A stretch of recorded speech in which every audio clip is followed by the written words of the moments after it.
A gente vai começar falando de JHSF, que é o título aqui do vídeo, mas o objetivo é a gente conseguir falar de várias empresas. Então eu já vou começar a provocar vocês com a pergunta que eu vou fazer no final para ele aqui. Quais são as 3 ações mais baratas da bolsa? Comentem aqui as suas 3 ações, que aí no final você vai poder comparar se você é um cara tão sagaz quanto um profissional da bolsa. Aí você vai poder, será que você vai acertar as mesmas ações que no final eu vou fazer para ele? Então você já pode citar aí, e ao decorrer da live também eu vou abrir para perguntas. No início a gente vai falar de JHSF, depois a ideia é abrir o papo para a gente discutir no ativos, e também vou ver se eu consigo me colocar na posição, quando ele tiver a Pro, um ativo, vou tentar ficar na posição contrária para a gente conseguir enriquecer, absorver o máximo de conhecimento, porque o Thiago, eu já te adianto para vocês que é um cara que vai realmente muito profundo nos cases, até demais às vezes. Então é um cara que vai agregar muito a todo mundo e provavelmente vocês vão começar a seguir ele, porque é um cara que realmente tem um nível de análise muito profunda. Thiago é um investidor que eu conheci ele através dos meus vídeos de Wiz, que ele é um grande investidor de Wiz aí. E aí ele veio falar, esse ponto eu concordo, esse ponto eu discordo, e a gente começou a trocar ideia. E foi meio que essa foi a relação que eu comecei a criar com o Thiago lá no início, assim que eu conheci ele, a gente continuou mantendo conversa, ele me apresentou alguns ativos, eu falei de alguns ativos para ele, e assim a gente foi mantendo essa relação até que eu convidei ele aqui finalmente para participar de uma live com a gente. Então já se preparem, porque aqui vai ser um show de conhecimento. E agora eu dou a palavra aí pro grande Thiago Ribeiro.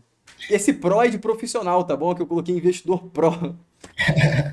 Fala, Floriano, obrigado aí pelo convite, cara. Sempre acompanho aqui, acompanhei na semana passada do Vitor, etc.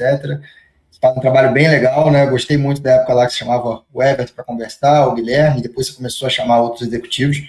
Acho que é um trabalho bem legal e aproxima aí os investidores das companhias. E estamos aqui à disposição para bater um papo e tentar agregar em alguma coisa aí para todo mundo. Perfeito, Thiago. Então a primeira pergunta aí, eu queria que você me explicasse como que você viu a JHSF, que você teve um ganho bem exorbitante em JHSF no passado, aí você me falou que você vendeu uma boa parte ou zerou a posição e teve um ganho de acima de 500%. Como que você encontrou o ativo? Como que foi, tipo, é porque normalmente quando o ativo tá barato, é só você que tá vendo, tipo, assim, ninguém tá vendo, porque se tivesse muita gente vendo, não estaria barato. Então, provavelmente, quando você conversava sobre a tese, teria várias especulações que era ruim e tudo mais. Então, provavelmente, você teve que ser um outlier ali para identificar e criar a sua postura e seguir nesse sentido para conseguir absorver esses 500%. Como que você fez essa análise para interpretar o valor real e não o valor percebido pelo preço? Legal, Floriano, legal. É importante a gente contextualizar, né? Porque sempre quando a gente vai contar uma história de uma tese, a história parece muito linear e parece muito óbvia depois. Mas na época não era nada óbvio, assim, né? A gente viveu um ciclo de destruição de valor no setor de construção civil, de real estate, que é o principal segmento da JHSF, embora ela tenha outros, a gente vai comentar um pouquinho. Mas a gente vinha com as empresas ali, cara, entregando péssimos resultados, né? Teve um boom do setor imobiliário até 2010, vários IPOs, e depois as empresas foram uma derrocada até 2016 ali. Depois começou uma recuperação no setor, e aí como que eu cheguei ali em JHSF? Foram amigos, tá? Amigos que conheciam já o Thiago Alonso, outros investidores, e aí falaram, cara, que a Boa Vista estava vendendo, tinha sido um sucesso ali. E aí, de novo, falando daquele início que eu falei, que não é nada óbvio, né? O que era a Boa Vista? Era uma fazenda.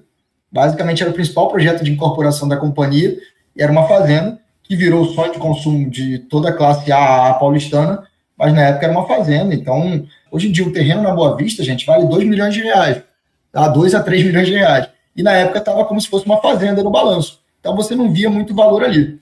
E junto com isso, tinha algumas coisas negativas sobre a empresa que é importante citar, né? O controlador estava metido em rolo na construção do aeroporto ali, depois ele fez um acordo de colaboração ali e encerrou.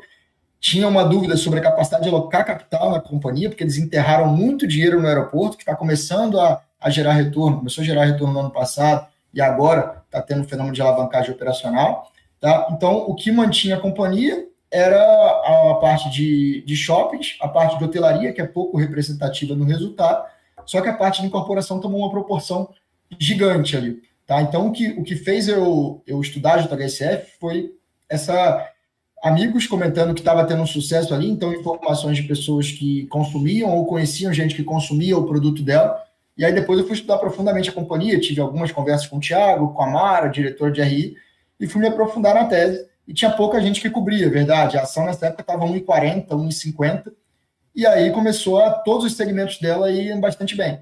E é um ativo que hoje em dia gera muito valor. A minha venda, assim, para abreviar um pouco a história, né? A minha venda foi no dia de parte da posição, depois eu zerei, foi no dia que a XP anunciou que tinha comprado uma parte ali do terreno para construir sua sede no Catarina.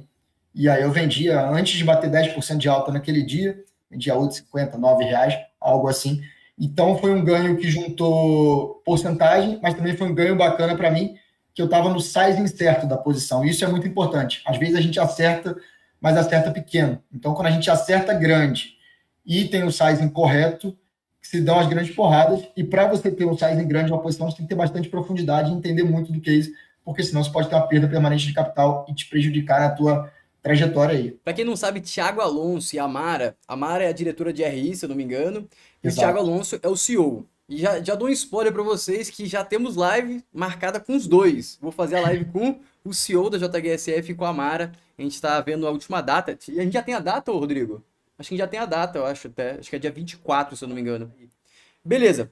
Então, basicamente, você começou pelo network, então. Tipo, alguém te falou, principalmente consumidores, então o network do Thiago, eu já conseguimos pegar um spoiler ali, que as amizades do Thiago é alta classe paulista, então. Não, tem Mas basicamente. alguns amigos de mercado aí, né, a parte rica das amizades, que conheciam gente que estava consumindo, falavam muito bem. Minha namorada acompanhava também influencer no Instagram, e JHSF contrata muita influencer ali para fazer propaganda e etc. E aqui, Florian, acho que tem uma dica boa para as pessoas, que o Peter Lynch fala muito disso. Tem um exemplo no livro dele, que ele conta de por que ele comprou as ações do Dunkin' Donuts, se eu não me engano. Porque os filhos dele estavam gostando mais de comer o Dunkin' Donuts que o McDonald's. Então, essa percepção de vida real, às vezes pode te gerar uma percepção equivocada. Você não pode usar um exemplo específico para tentar aumentar isso, principalmente quando a gente gosta da tese, a gente tenta fazer isso já, é um viés, mas pode gerar muita percepção de valor, muita coisa que as pessoas não estão vendo. Então, estar atento à realidade que a gente vive, eu acho que é muito importante. Você, às vezes, investir numa empresa que você gosta de consumir aquele produto, que você acha que tem uma vantagem comparativa com outras empresas. Então, acho que esse é o primeiro ponto que dá para destacar dessa descoberta de JHSF. Né? Usar as pessoas, usar o que você consegue ver e enxergar para investir no mercado. Acho que esse é o primeiro ponto. Também eu acho que, muito provavelmente, você deve ter feito as perguntas certas. Porque tem muita gente que gosta de trabalhar, por exemplo, você pode. Uma definição que muita gente fala que existem dois tipos de ambevianos. O ambeviano que adora, que é o cara que ama, e o ambeviano que quer se demitir amanhã, assim, só que ele ainda tá procurando emprego. Esses dois tipos de cara. E esse é o princípio da cultura da Ambev, é conseguir realmente jogar a galera pra fora e reter a galera que eles consideram boas de acordo com a cultura deles. Então, provavelmente o Thiago ele conseguiu fazer as perguntas certas, porque pode ter sido um consumidor ou um colaborador da JHSF muito feliz, mas pouco embasado e sem a visão do todo, porque de repente o cara pode comprar. Vou dar um exemplo aqui, ele compra um apartamento da Gafisa, que não é lá o antro da construção, o antro da venda, ele gostou muito da experiência, que foi um one shot, e ele vai passar a percepção pro Thiago, mas se o Thiago não souber fazer as perguntas certas, legal, mas como que tava o stand? Tava muito cheio? Não, tava cheio não. Mas era porque era exclusivo, aí você entende, mas não tava cheio, mas era exclusivo, tudo bem, não tava cheio é importante. E aí você vai fazendo as perguntas certas, você consegue extrair o real valor daquela percepção, porque eu até fiz uma live que eu falei sobre dado e informação. Dado é o que as empresas possuem há muito tempo. Muito tempo as pessoas possuem dados. Mas transformar dado em informação, aí você precisa de processamento. E quando você pega a informação da pessoa, gostei muito da experiência da Gafisa, logo é um bom investimento, você está deixando ela processar o dado. Mas se você faz as perguntas certas, você impede que ela processe o dado e você começa a processar o dado. E se você é um cara que está estudando, que está se aprimorando, você vai conseguir muito provavelmente interpretar o dado melhor do que a pessoa que teve a experiência e absorveu o dado. E a gente confunde essa relação. Agora, só para concluir a parte de JHSF, margem líquida. Qual que cita mais 2 pontos? Ponto 1, margem líquida e margem bruta de forma absurda. Qual que seria outro ponto que despertaria o interesse do investidor? Analisando aqui JHSF. No meu ponto de vista, por ser incorporadora, olhar muito estrutura de capital.